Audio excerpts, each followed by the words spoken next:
I'm Becky Meagher, and welcome to Transitions, Body, Mind, Spirit. Transitions, we all have so many different transitions in our life, and I like to use the metaphor of triathlons. First you swim, and then you go in the transition area. Then you bike, and then you're in the transition area. And then you run, and it's really fun, and that's what the life is all about. It's really fun. And we have so many different twists and turns in our life that we thought we were going to do, and it didn't work out, and we thought it was going to be a disaster, and it wasn't, and wow. So what do we have today? Carrie is a owner of the Back in Touch Wellness Center, but what an interesting story we have. Very, very interesting in the twists and turns in her life. So Carrie, welcome. Thank you for being in our show. Thank you so much for having me. Yeah. Tell us just a little bit about Back in Touch, Okay. what you have, and then we're going to start with where you started in the beginning from elementary school and on, and how you thought you were going to be in one thing, and it totally has changed, which is fascinating. Oh, thank you. Okay, so Back in Touch Wellness Center is what we would call a full-service wellness center or holistic healing center.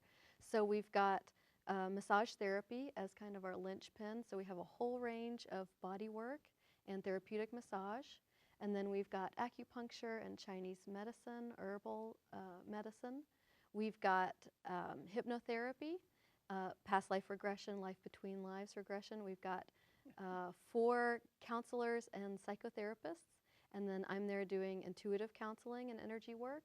We've got yoga, breath work classes, essential oils, CBD oils, products, books, anything that you can think of that would promote your health and wellness and your body, mind, spirit, holism. Wow, that's a lot of things. Yeah. Whoa, impressive. Thank you. So how you got to this point, I feel, is very, very fascinating. So I believe you said that your parents were academics? Educators, yep. Okay, educators. That's and right. That was where? I grew up in Fayetteville, Arkansas, in the sweet little, really hippie town in the middle of the Ozark Mountains. So it's really beautiful, and the University of Arkansas is there. And I followed in my parents' footsteps in terms of going into higher academics. So when I left college with a psychology degree, I spent a couple years working in the field with at-risk youth. At-risk youth? Yeah.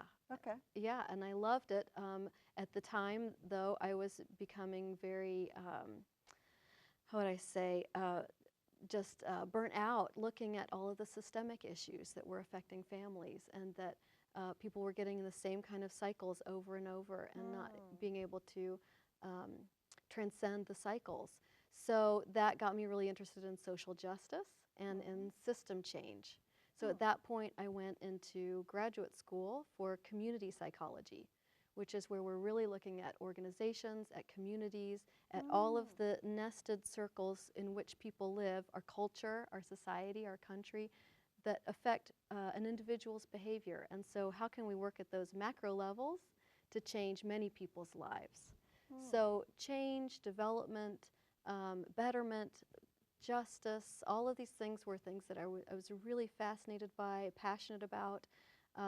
So I ended up at Vanderbilt finally to get my doctorate degree in community psychology, and there it's called Community Research and Action. Community Research and Action. Yeah. Okay. Yeah. Yeah. And I was very busy in the community and worked with labor unions and with nonprofit organizations, and I taught undergrads research methods. It was wonderful, fascinating, exciting work, and at the same time, something else deep underground was calling me. So right around the end of my 20s, first of all, I was feeling that call to start a family, and that was something that had been in my heart for a long time. I love children. To have a child. To have a child. Yeah. Yeah. And I was married, and so that was the natural next step. So I put a pause on my graduate studies at that point to have my first child. And so that every woman who goes through that transition knows that it's not just about birthing a child, but it's also about birthing a new woman, a mother. So that in itself just kind of broke me open into a new identity, a new form, opened my heart in big ways. And something else that was going on in my life at the time was I began to have a lot of health challenges. Yeah, you had mentioned that. Tell me about the health challenges that were coming, and this was after the birth of your child? It was a little bit before I worked on them, and then after they were persistent and growing. Okay. And let me say that in my childhood, I grew up as a very sensitive child, and a lot of allergies, a lot of illnesses, so immune system issues, and that's something that ran in my family. So it was something that I had been, kind of addressing at different levels all of my life. Right. But there I was, deep in my academic career, starting my family, and there were parts of me in major ways that began to fall apart, it seemed like. I was having issues in my sinuses, headaches, some of my hair began to fall out, digestive issues, just pain, eczema on my hands, so all sorts of different areas on my body where there were signs and signals kind of waving red flags. And obviously anyone who starts to know about those kinds of symptoms, you're thinking about immune system, autoimmune stuff. So I was going to the doctors in the university system where I was at Vanderbilt. At Vanderbilt. Right. And what were they It's a telling wonderful you? medical system. Yes. However, when they were seeing what I was coming in with, they were looking at individual symptoms, and they began to address those with a prescription for each one of the symptoms. A pill. Treating them. That's right. Okay. And, a pill, well, how long do I take this? Well, I guess for the rest of your life. Oh. Because, if you want your symptom gone, that's what you're going to need to do. And so continuing with symptoms more and more, all over my body, things happening, and I mean, it's just for this and ridiculous. for that. And Right. And yeah. here I am, a systems thinker. So it begins to click for me. Okay, well, this is a system, and clearly there are different things going on that may be interrelated. So how can I start to look at all of this as a whole and begin to treat it in that way? So that started to shift my focus. Now I'm not looking at that macro level. I start to look at this as its own community, and I start to learn about holistic healing. Okay. Yeah. Because the standard doctor stuff, it just wasn't working. Is that Not what at I'm all. hearing? Yeah, and it was Okay. so frustrating. And so you go, okay, so what is an alternative? And there we have alternative medicine. Yeah. So tell us more in detail, like what started first. Was it a diet change or vitamins or supplements? And how did you weed through that? And did you know anything, or you just was trial by error?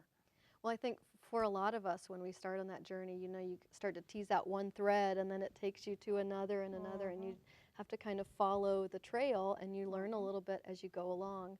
And also, you kind of are led to different professionals and different sources that begin to widen your perspective on what you're working with.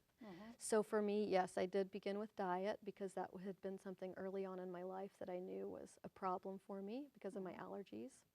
And began cleanses, began to really look at nutrition. So how did you change your diet?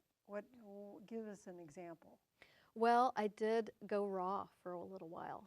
Raw, so Yeah. just raw food, nothing cooked. Yeah. And was that no meat, Right. no animal, Right. no egg? None of that. Right. Okay. Vegan. Okay, you're a vegan. Totally. Well, and I would not say that I've ever taken on that as a mantle, as an identity, vegan, but I just wanted to do the raw thing for a good period of time. It was through the summer, which I think is a good time to do a raw foods switch, but it was to give my body a reset, to help to really clean me out and to calm down all that inflammation that was really setting off a lot of the immune system issues. And then did you gradually change and start, do you eat meat now? I did, right. This is a great question. I do eat meat now. And so another piece of my unfolding journey was starting to open up not just to the holistic healing path, but opening up spiritually and psychically.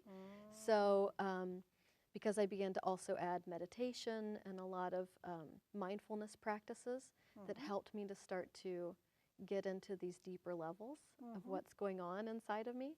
So as I began to get in touch with those levels of guidance and all of my helpers, my guides, they also, that began to take me down the path. And so the blood type diet was a big part of my journey.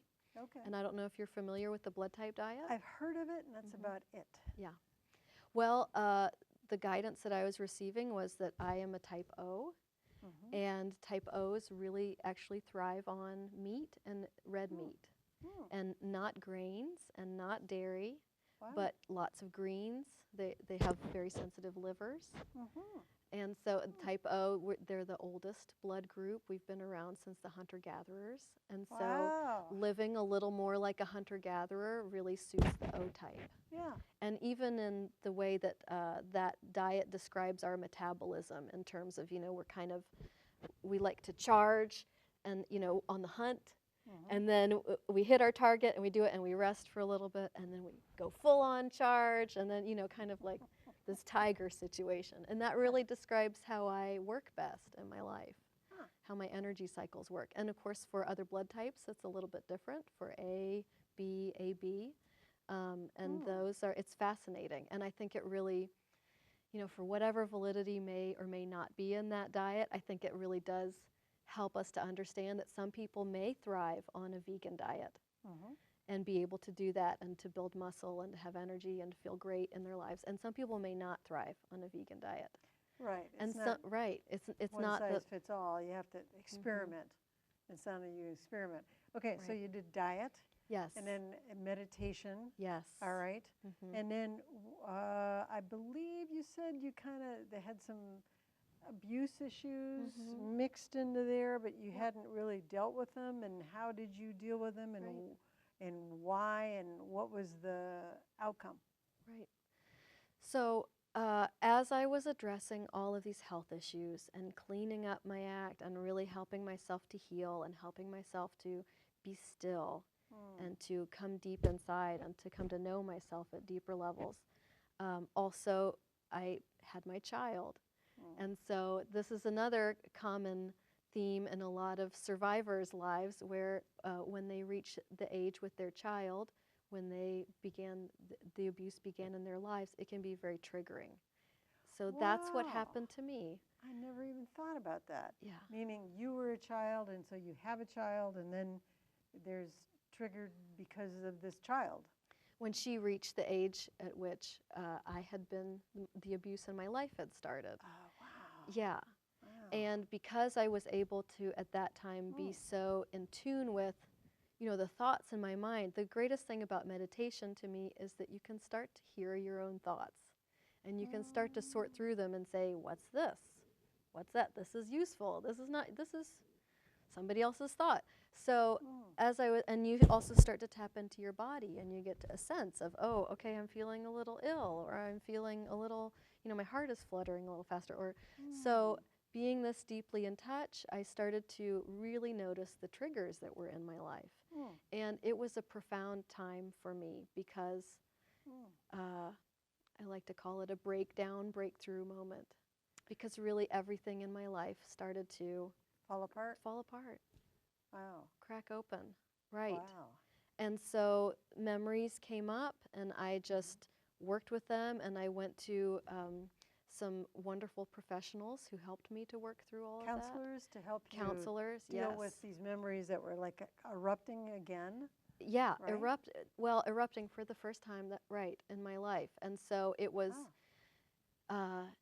very shattering for me because it was really destroying my prior understanding of my life and my relationship to people in my life who had been abusive to me. Wow.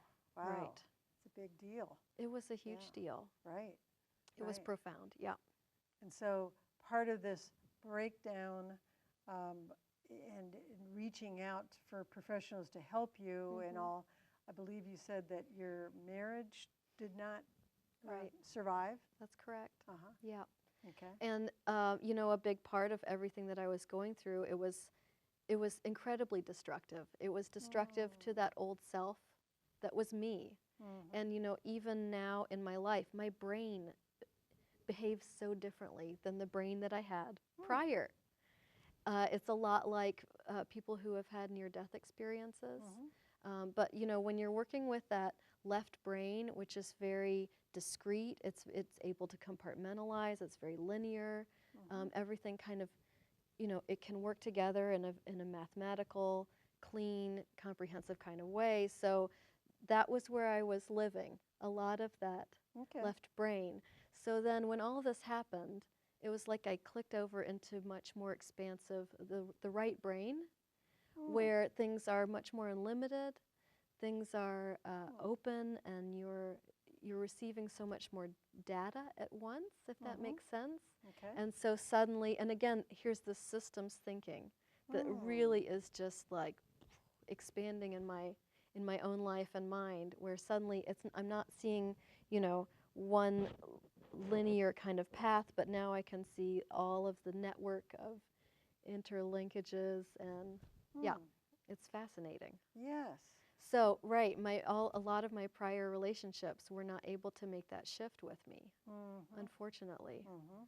And then your spiritual self, you transformed yourself into maybe seeing beyond what we see, and feeling maybe guides, perhaps. Can you kind of explain that to people? And is that something that was even in your vocabulary in your early 20s? No. And tell us how that even evolved. Did somebody come to you, talking to you, and how'd that evolve? Well, when it really started was when the memories of the abuse broke through. And again, that was it was almost like trauma again, to go through all of those memories, to have them, but healing, everything kind of comes up and out. It has to move through our conscious awareness before it can be. Shadow work that you deal with the stuff that you hadn't dealt with. You got to, right, that's right. So as it comes to consciousness and is extremely painful, and there's fear, and there's shame, and there's, all of the emotions from A to Z all wrapped up together. Also at the same time, I began to have a connection with a Native American woman in my mind who was guiding me through it, and she would start to appear. Everything psychically was very vivid for me, especially at that time. My dreams were very powerful. It felt like I was almost living in these two realities simultaneously. So as sometimes flashbacks would happen, where something would trigger a flashback, and it would come through my consciousness and my third eye. Also, there would be a figure there who is kind of helping me, guiding me to care for myself as this is happening. And the care that she was giving me, she was a Navajo woman, and she was showing me how to take care of myself energetically. Wow. Yeah. Wow. And she was the guide. She was the guide for that time. That's right. Yeah. And actually, when that first erupted, and I had a young child in my home that I felt like I could not take good care of, and so I called all of my practitioners and asked, is there a place that I could go for a time so that I can take care of myself and not have to take care of my family? So I did check into Skyline, to their low-level psych ward for people who have depression and anxiety. And at the time when I first checked into that, I went into their reception room, and the guide in my mind was saying, get a blanket and wrap it around you, and this protects your aura. So, okay, this is interesting. So then in comes the woman from reception, a wonderful old woman who was a volunteer probably, and she said, here's a blanket, let me help keep you warm. And so at this point, I was surrendered because nothing in reality, I wasn't sure what to trust and what to make sense of, so I was just open, and so I just accepted this interesting blending of worlds that was so necessary in that time of crisis. And then come to find out that there was also a Native American parallel with that facility because it's right on the land where the Trail of Tears cut through Whoa. Nashville. Wow. Right, and so the land Amazing. on that facility itself has a really interesting quality to it. Mm. Well, somehow or other you climbed up from that, Yeah. and tell us how you progressed from that. Well, I continued to have communication from that guide and then further guides, and continued to kind of link me up with different helpers who were in the physical, who began to teach me about healing, teach me about how to use what I was learning and how to navigate this kind of new opening that had happened for me. Because I think this actually happens for many people, but it can be difficult to know, what do you do with this? When you start to receive new levels of information, or when you really feel this knocking, this door opening up for you, it can be kind of crazy making, and it helps to have people who have gone through it already. Okay, so yes, at that point I also started to have dreams about healing with my hands, with chakras, and learning about that kind of healing. And so I started to do a lot of self-study and reading a lot of books on energy healing and how to do that. And so then I began to just say to my friends and relatives, you know, I'd like to try this out. Would you be interested? And they were interested. And so then we just kind of went from there, and it just grew person by person. And I bought a table, a massage table for myself, like a portable one, and I would put it in the back of my little car, or I would set it up in my apartment at the time. This was after I had gotten divorced. And I would see people there, or I set up at the farmers markets next to a friend who did massage therapy. Oh, wow. And I loved that work. And so people didn't necessarily know what energy healing was, but they knew massage therapy. So they saw the two tables, so then they were like, oh, sure, I'll give this a try. And I just had wonderful, deep kind of meetings with people, even just at the farmer's market. At the farmer's market, doing energy work. Who would think? I know it. Wow. I know it. And then your life changed too, because you met someone and got married again, right? That's right. And you have how many? Tell us about how many children you have. What ages they are today? I have an almost 3-year-old who's the youngest, and then I have a 5.5-year-old, a 6.5-year-old, and a 13.5-year-old. I have to get all the halves in. Yeah. Yeah, 4 kids now. So I think this is an interesting part of my story, but after I moved through the largest chunk of my trauma healing and began to kind of be rerouted on this new path of working as an energy healer and intuitive counselor, this was ramping up right around 2012. And right on the fall and moving into winter of 2012, which, you know, for a lot of us in the woo-woo community, in the spiritual community, that date was a really important date for a big shift in energy that happened. So in my life, it was very important for a big shift in energy. And in the span of a couple months, I met the young man who was to become my next husband. And we became pregnant with my next child. And then I purchased this business on December 12th of 2012, Back in Touch Wellness. Back in Touch Wellness, Yeah. right. That's how you did it. Right. Big step. Big steps. Well, it was like God answered all of my prayers at once. I said, here, have it all. The baby, the business. Right. Wow. Right. And, you know, the beautiful learning from all of that is, okay, here are these gifts, and they require you to take care of them, to take very good care of everything in a mindful way. So that in the 7 years since then, 7, now 8 years, that's really been my walk, is being a servant to these things, a steward, a good steward. Well, I visited your business, which is off of West End and in Nashville, Tennessee, and it has a very nice energy. Thank and you. There are so many things. I mean, you can. There's essential oils and neat sage things. I was like, oh, I love this stuff. I should have been known about this. it's like a little secret because it's across from Centennial Park, but you have to go through some doors and upstairs Right. into this space. Yeah. And then you can get like massage and the energy work. And in a minute or so, in about 1 minute, can you tell us what energy work is? Because we're running out of time, and I'll have to have you back. There are so many things to discuss. That's great. Thank you. Yeah. Yeah, and let me just say that Back in Touch has been around for over 20 years in Nashville, and I really Okay. inherited this beautiful place. Hmm. So it still is a little bit of a secret to people because of its tucked away location. Right. But it has just been going strong as a healing center, and I'm so proud and grateful for everything it's been in Nashville. So energy work. There are several different kinds of energy work. Reiki is probably the best known one. Right. What I do is similar to Reiki. There's some of that. It's hands-on healing. And so I'm working with the chakra system, and I'm working up the central core, and I'm moving energy through, clearing out chakras, removing all the old gunk, helping to rebalance, to heal, and receiving messages all the way through.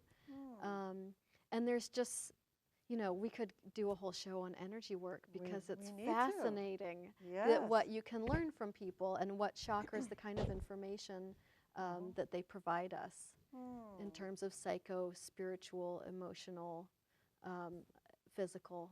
You know, it's just so multidimensional. And what it opens up for our understanding of the spiritual planes.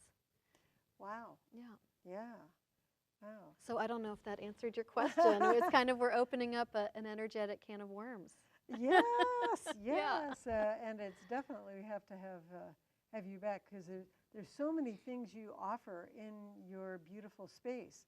Thank and you you. have social workers, master degree social workers, or Well, psychologists and counselors, Psychologists. yes, Okay. and they're all licensed. Okay.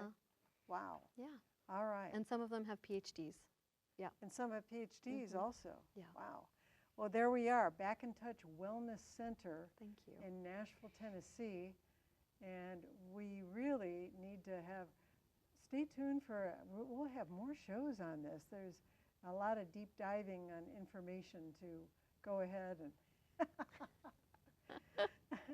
and give us a short example of if somebody comes to your place, the first thing, should they try a massage, then try some energy work, or does it matter? I think massage is a great way to get started. I mean, everybody's going to benefit from a wonderful massage. Absolutely. Yeah.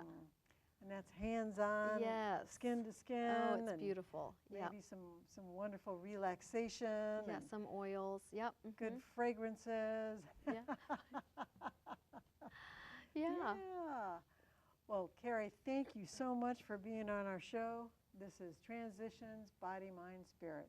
Thanks. Thank you.